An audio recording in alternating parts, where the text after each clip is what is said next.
Finance Committee meeting. We're going to start with the Pledge of Allegiance, so if you could all stand for the pledge. I pledge allegiance to the flag of the United States of America and to the republic for which it stands, one nation, under God, indivisible, with liberty and justice for all. Okay. Next up is the approval of the minutes from April.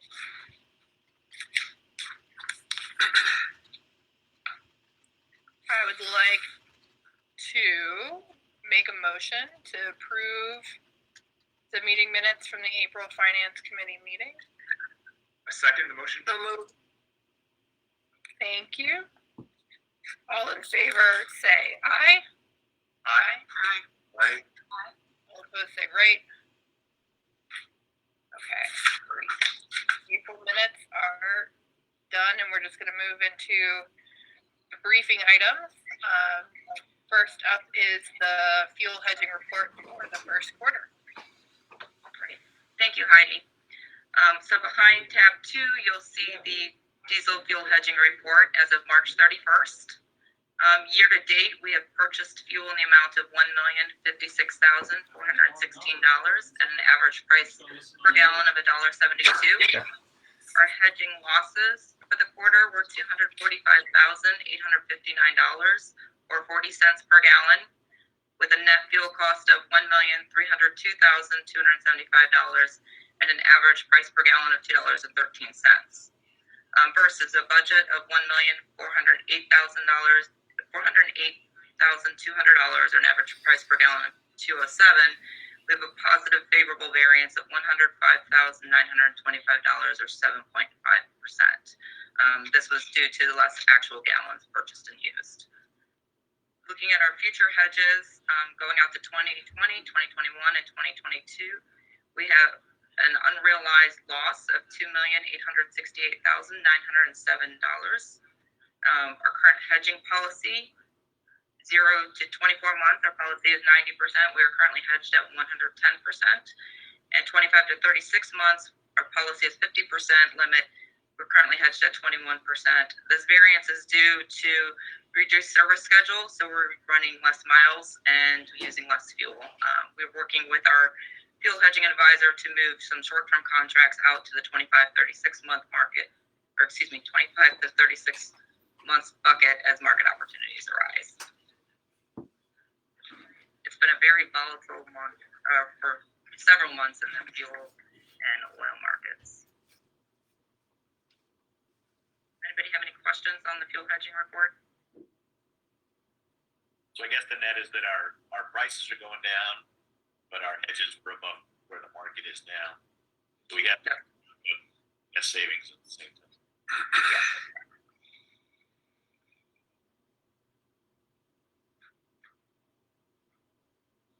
Any other questions for Michelle around fuel hedging?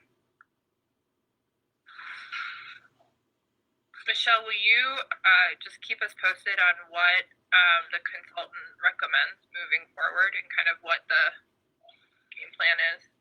Absolutely. Even though we only report on this quarterly, I'll be sure to provide an update next month as well. Yeah, just because it's such a crazy time for all of this, it would just be helpful to know. Yep. I'll be sure to do that. Okay. Next item, internal audit for the first quarter, an update on the summary. So behind tab 3, you'll find the audit report findings. This is a Q1 update on previous audits. Starting on page 1, you'll see that on December 2017, for the human resource audit, the first observation was that SORTA does not have a formally documented succession planning for key roles. The update on that is that the talent management and succession planning process is in the design phase and will be implemented in Q4 of 2020. This is the same as what we had reported back in January. The second item is also human resources. At the same time, it was December 2017. The observation was that SORTA does not currently provide the administrative employee handbook to bargaining unit employees. And the update on that is that handbooks for both administrative and bargaining unit employees are in final draft and are expected to be ready for a rollout in Q4 of 2020. Again, this was also reported as that same deadline in January. November of 2018 audit of the storeroom. Badge access to the storeroom is not limited to employees with a business purpose. The update on that is that all tasks have been completed with the exception of a new request form, which is being developed and will be finalized by June of 2020. Going to the next page, April 2019, the vendor management audit. There was no formalized documentation of monitoring activities performed by SORTA to ensure contract terms and responsibilities are being met by the vendor. Current update on that is due to the turnover within the department, development and implementation and delayed, expected to be completed September 30th of 2020. The same result update is for the next item too. The remediation process of compliant vendors is also expected to be completed by September 30th of 2020. And this is what we reported as well. June 2019 audit for the attendance and leave policy. For vault pullers do not have existing attendance policy. We expect this to be completed by Q4 of 2020. Also reported as the same January. January 20 was the past sales review audit that was just recently completed. Sales representatives are responsible for all sales transactions as well as customer refunds with no secondary approval process in place or set of written procedures outlining this process. The development and implementation of this process is expected to be completed 30th of 2020. And the last open item was the past sales review, also completed in January 2020. After reviewing the deposit details for the dates selected, there were instances when check detail was not attached to the deposit slip but reconciled to the bank statement. And this item is complete. Are there any questions on previous audit updates? Last month, we reviewed a bunch of the IT audit findings. Is that going to be incorporated into this document, or is that a separate?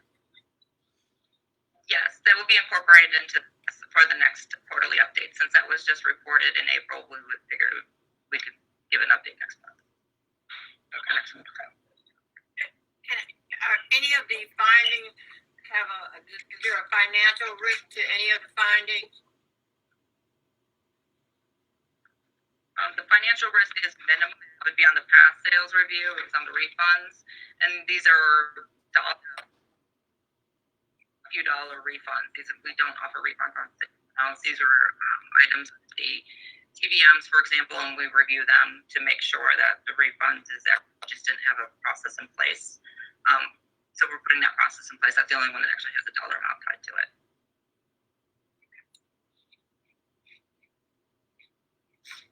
Any other questions for Michelle around the audit report findings?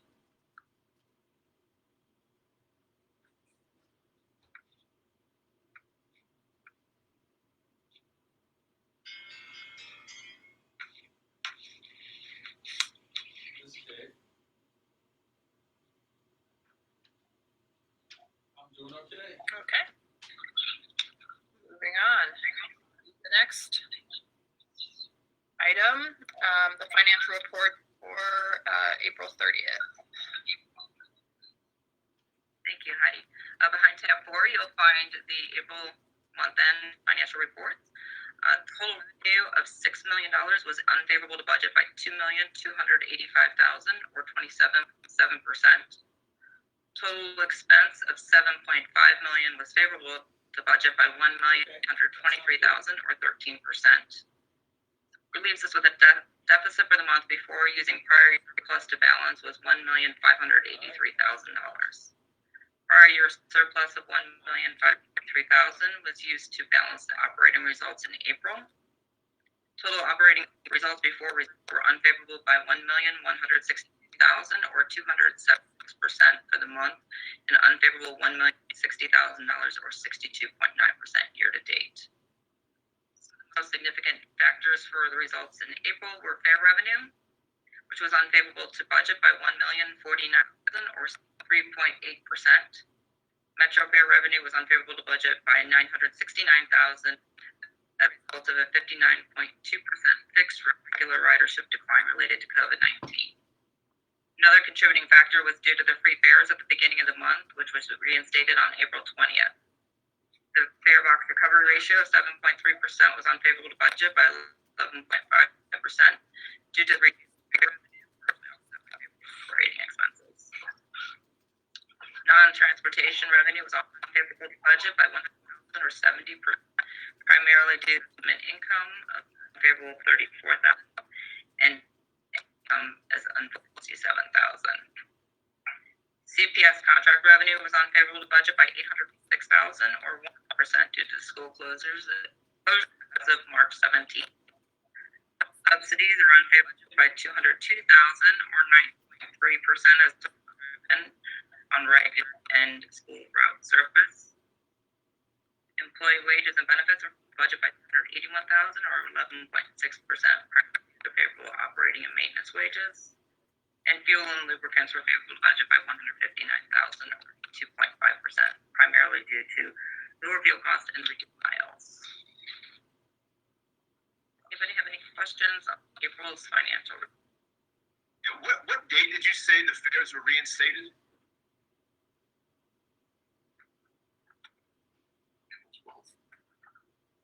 So it is the 12th, not the 20th. I thought I heard the 20th. Okay.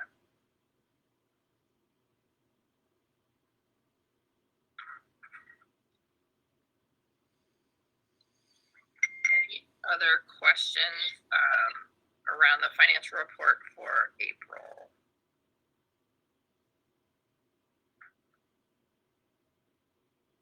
Okay. Moving on to our action items. We have several action items today. The first is the investment funds report for April 2020.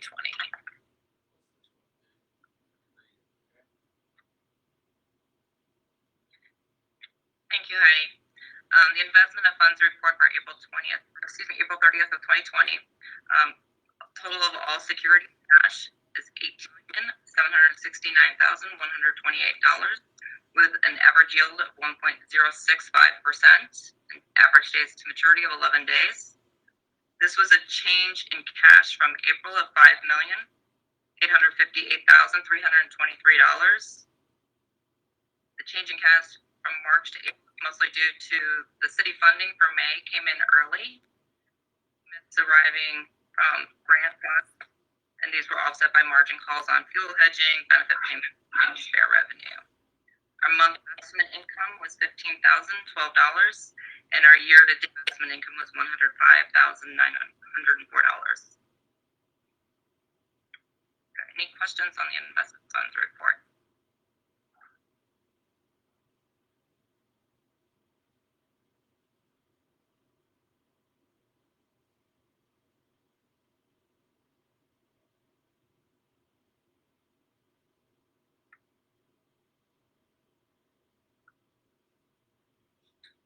Okay. No one has questions. We're just gonna cruise right along. Oh no, we need to vote on this, correct? This is a voice vote, correct?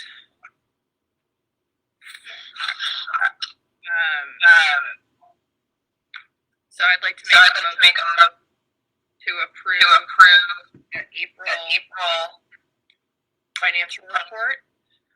Second? Thank you, Thaddeus. All in favor say aye. Aye. Aye. Right. All opposed say right. Any abstentions? Okay. Thank you.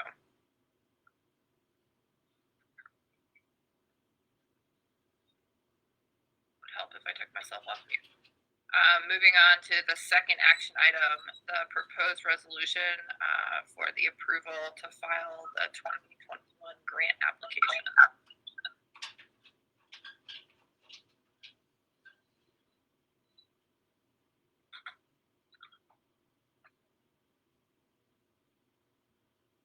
Thank you, Heidi. Behind tab 6, you'll see the action item. SORTA staff is seeking approval of a resolution authorizing the CEO, General Manager, Secretary, Treasurer, or the CFO to file applications with the appropriate entities for the maximum amount deemed to be in SORTA's best interest of federal, state, and local grants or other sources of funding that may become available during the year. Each year, SORTA must apply for federal, state, and local funds for the upcoming fiscal year. The board approval is required by the Transit Administration, the FTA, and the state file. Maximum flexibility is required to allow the staff to react to conditions at the federal, state, and local level. Historically, the board authorized both the CEO or the CFO to carry out filing and executing of grant contracts. The SORTA staff is developing a list of projects for the 10-year capital plan, which will include the anticipated sources of federal, state, and local funding projects. The capital plan will be finalized in conjunction with the operating budget. Any questions on this item? This is an annual request that we do every year for grant applications. Why do we have to approve this seems like a daily operations task. Why do we have to approve it? It is because the FTA requires the board to approve us asking for money. And I believe it's because we have to have local money to match the federal grants. So when you guys are making the grant application to that end, when you're looking at the applications, are you thinking, all right, we can secure these matching funds, or how do you go about thinking of that? We have to secure the matching funds prior to applying for the grant. We have to, when we apply for a grant, we're telling the federal government that we have the matching funds to match the grant that we're filing for. And that's coming from what, in the investment portfolio? It comes from local. It comes from. It depends on the year and how we budget it. It'll come from local dollars. It can come from. It can come from the earnings tax that we get from the city of Cincinnati. It can come from any source other than federal source. You can't match federal dollars with federal dollars, but other than federal dollars, advertising dollars, we can match it with anything other than federal dollars. We can even match some of the federal grants with state dollars as well. Right, it is a federal requirement on all grants. That is a federal requirement. And what it does, it forces or implies that the board is liable for any mismanagement or what have you, so that we're agreeing with their terms. So it is a federal requirement.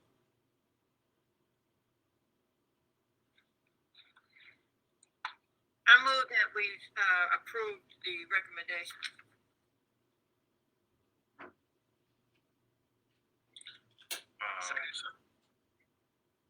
Great. Thank you. Question now. It's been moved to second. It's been moved and seconded, so we're gonna, unless there are questions, we're gonna. I have one question, just a comment. Daryl, does this include now stimulus money grants? Or they're going to continue stimulus throughout the year? They are discussing a second package now. I'm not sure where the federal government will come out on this. This does include the M33 from the CARES Act. It does, okay. Okay. Motions has been moved and seconded.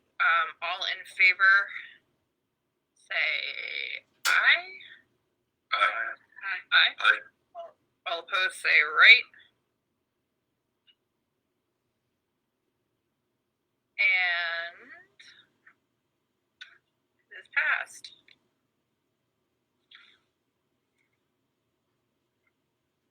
Okay. We are going to move, we're going to jump ahead on the agenda and look at the city budget request for FY 2021, which is tab 8 or number 8 on your agenda. Thank you, Heidi. We are seeking approval of the funding request to the City of Cincinnati for $51,281,638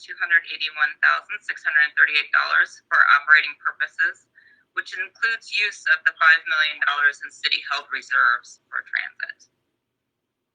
So this is the agenda that we're going to go through for the city fiscal year 2021. The assumptions are fair and contract revenue, non-fair revenue, operating expense, and we're going to go through a projected operating statement for the city fiscal year 2021. The fair and contract revenue assumptions that we made for this, again, this starts July 1st and ends on June 30th.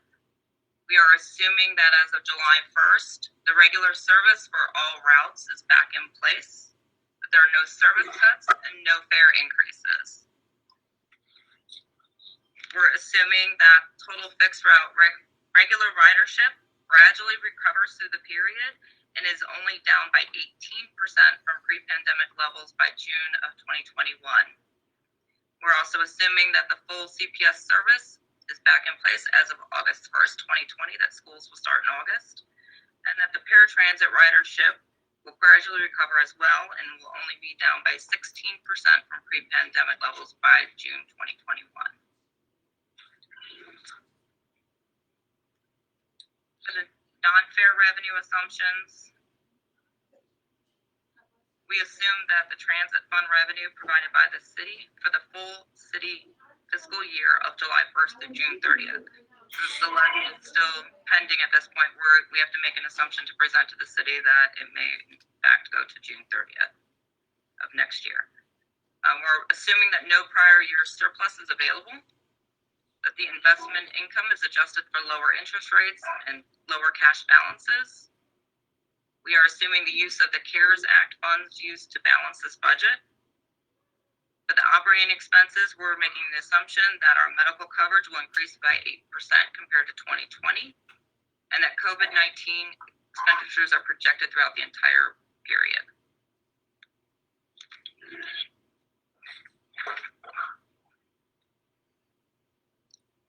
So looking at our projected statement of operations, we make the assumption that the revenue for Metro fares is $11,790,061. Access fares will be $790,727. And so the total fare revenue will be $12,580,788. The CPS contract revenue will be $7,067,956. And other contract revenue will be $2,029,468. Non-transportation revenue will be $702,876. And here's where you'll see the transit fund request for the $46,281,638, and the use of city reserves of $5 million to balance the budget. Federal reserves are anticipated to be at $12,444,204. And state subsidies of $2,327,451, for total revenue of $88,434,381. Our total expenses for the next 12 months will be $103,934,459,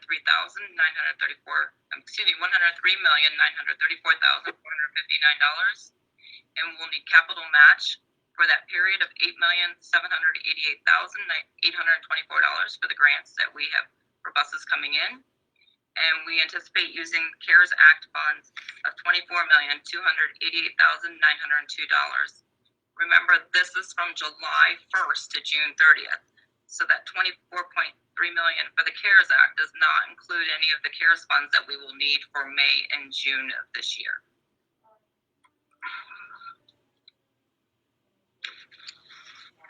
Any questions on the city funding request?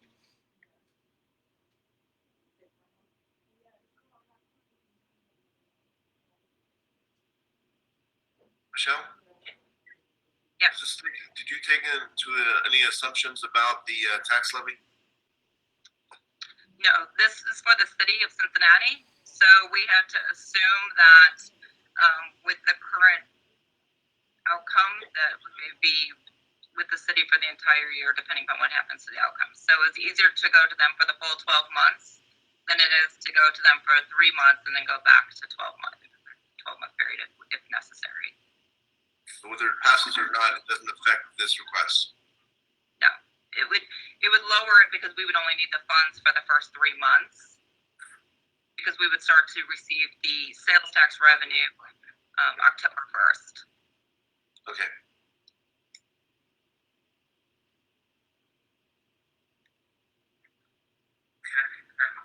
Yeah, this one's gonna be a little confusing because by the time we show it to the city, we'll know the answer to that question. Correct. This has been a challenge.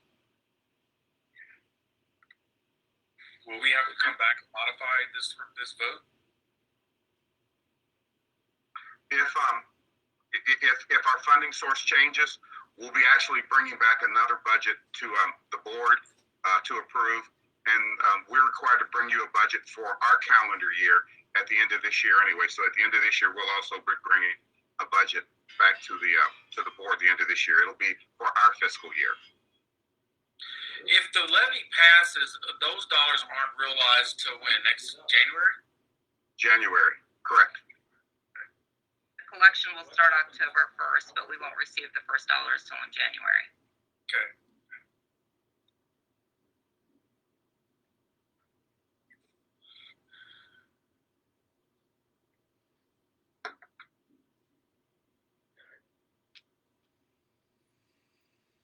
Any other questions? I think you should make the appointment anyway. Yeah, 'cause that way you'll Okay. have peace of mind, 'cause otherwise it's nice. We need to, I'd like to make a motion to approve this resolution for the city funding request for the fiscal year of 2021. All right, well, they called me this morning and said they wouldn't be able to. Great. They didn't call me. They called me and said they wouldn't be able to. Motion has been made and seconded. Does anybody have questions? Great. No questions. All in favor say aye. Aye. All opposed say right. Any abstentions? Trash poured out. Okay.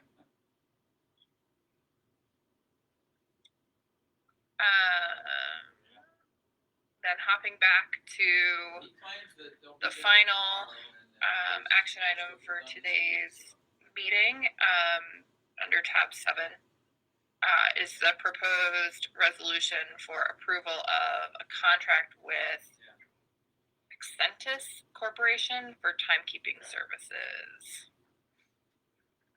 Thank you, Heidi. Vicky was unable to make it this morning, so I'm going to step in and present this. Okay. So the SORTA staff is seeking approval of a resolution authorizing the CEO or CFO to execute a modification to an existing contract with Excentis on behalf of SORTA at a cost up to $76,168 for a total contract not to exceed $156,567.34. From the financial considerations for this is on August 26, 2014, SORTA entered into a 5-year contract with an additional 5-year option with Cincinnati Time Systems, which has since been purchased by Excentis Corporation, which totaled $59,099. Since then, the contract has undergone modifications of $14,012, added August of 2015 for administrative timekeeping, and an additional $7,288 added October 2019 for access timekeeping. An additional 2 modifications have been executed to exercise option years 5 and 6 and option years 7 through 10 of the contract. This modification to the contract will add an additional $76,168.34 for the migration from NovaTime 4000 to NovaTime 5000. This extended agreement is expected to cost $16,512.31 year 1 and $14,914 per year for years 2 through 5. The contract will start in May 2020 and has been budgeted for 2020 and will be funded with local funds. Are there any questions on this? I have a question. At this time, with the change of the contract, did you go out to bid or check other companies? that would have systems that might, with all the changes, because technology's had so many changes since 2014 when we started with Novatime. That's a great question, Mary. Because this is such a specialized software as a service catering to our timekeeping, we have so many codes in there for all of our maintenance, and now with access as well, we did not. And it's considered an upgrade to our existing system. And how long does this contract go through?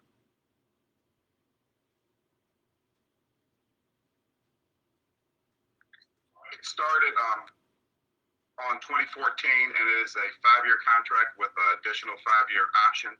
All of our contracts do have a cancellation clause in it should we decide to move to something else.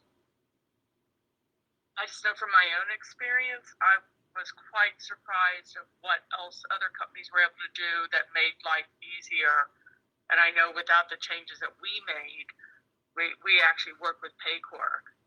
And we were stunned at the difference it made for us, and it made a huge difference with what we're going through today to be able to have the technology, what they've been able to do. That's a great point, Mary. We've worked a lot with Paycor and discussions with them. There's a lot of our structure that they can't handle at the current time. Okay. Being able to handle all the different various pay codes that we have. Well, thanks for checking it out. I appreciate that. Yeah. Thank you.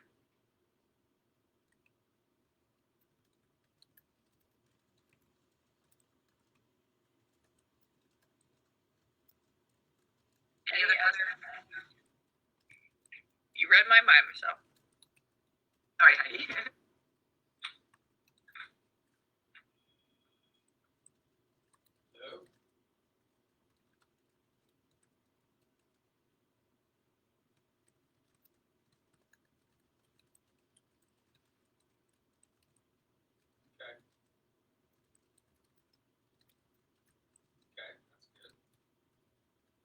Okay. If no further questions, I'd like to make a motion. Oh, go ahead, Gwen. Sorry. When we're not bidding out, like this was, awarded before this meeting, when we're not bidding out, can you make a disclaimer at the beginning of the process? Because I am still concerned about minority and women participation. Absolutely, Gwen. That's a great point, and we'll be sure to do that. Since this is a continuation of an existing contract, we'll still point that out at the beginning. Thank you. You're welcome.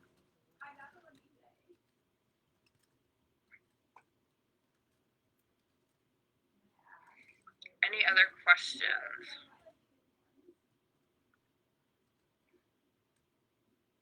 Okay. Have I made a motion? Yes. No. Yes? Would somebody like to make a motion? Starting to before Gwen asked the question. I think it's just a rough spot for it. I made a half motion. Half. Okay, I would like to make a motion to approve the contract with Ascentus Corporation for timekeeping services. Second. Great, thank you. All in favor say aye. Aye. All say right. Any abstentions? It tells me there's nerve endings. Yeah. Okay, great. Chanel and Michelle, if we could put the FY21 grant applications and the timekeeping services on the consent agenda for the board meeting, that would be great. And then we'll do the city budget on its own, not consent, if that makes sense. Yeah. Okay. I believe that was our last action item. We got through that work in record time. Is there any other additional items, Michelle, that we need to, or Craig? I have nothing further, unless anybody has any questions.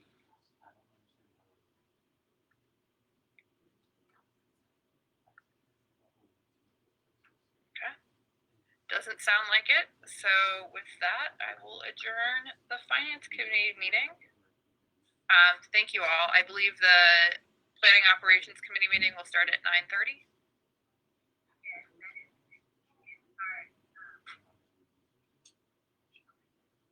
I think I heard a yes from Chanel. Great. That is correct. Great. We'll see you all back online at 9:30. Thanks, Heidi. Thank you. Thank you. Bye, everybody.